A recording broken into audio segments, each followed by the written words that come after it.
basicamente.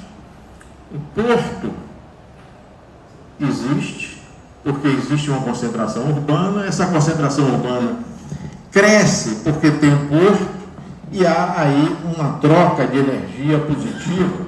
O porto cresce porque tem a cidade cresce porque tem um porto, né?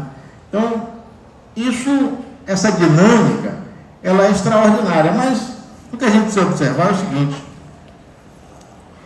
nesse tempo todo, a ocupação urbana, ela foi muito mais violenta do que o crescimento dos portos, do que o avanço da tecnologia portuária. A operação portuária não sofreu grandes transformações desde os primórdios até meados do século XX. Somente a partir do advento do contêiner na Segunda Guerra Mundial é que o cenário portuário se transformou de forma mais disruptiva. Até então, esse crescimento foi um crescimento linear, mas a partir daí ele foi um crescimento exponencial. E aí o que aconteceu? As cidades terminaram engolindo as áreas portuárias. Então, as cidades cresceram e ocuparam espaço do porto ou reservado à expansão do porto.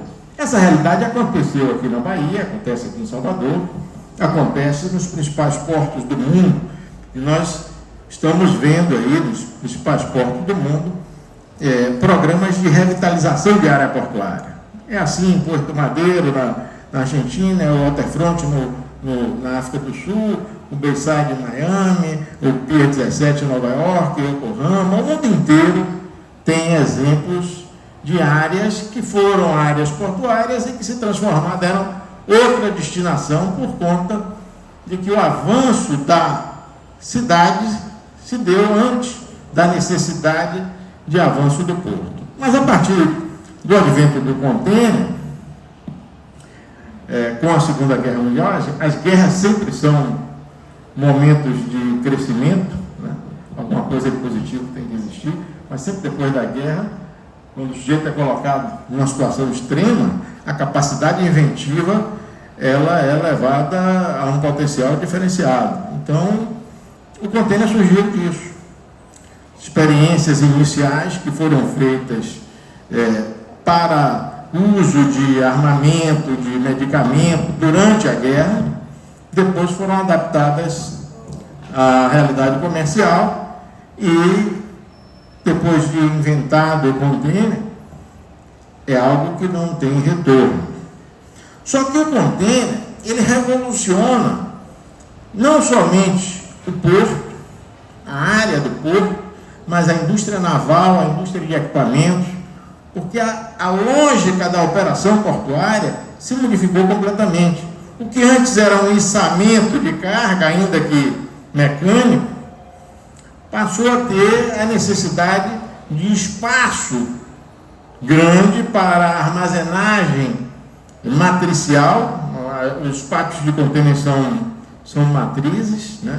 Linha, coluna e altura, na verdade é uma matriz espacial, e demandando cada vez mais espaço, portos que precisavam ter agora estruturas mais robustas para abrigar equipamentos com maior capacidade.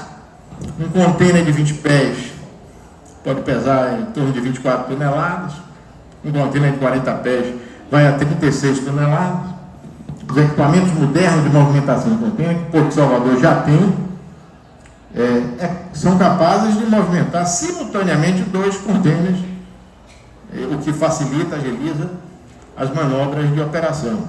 Então, é claro que a estrutura do cais é outra estrutura, outro padrão de equipamento.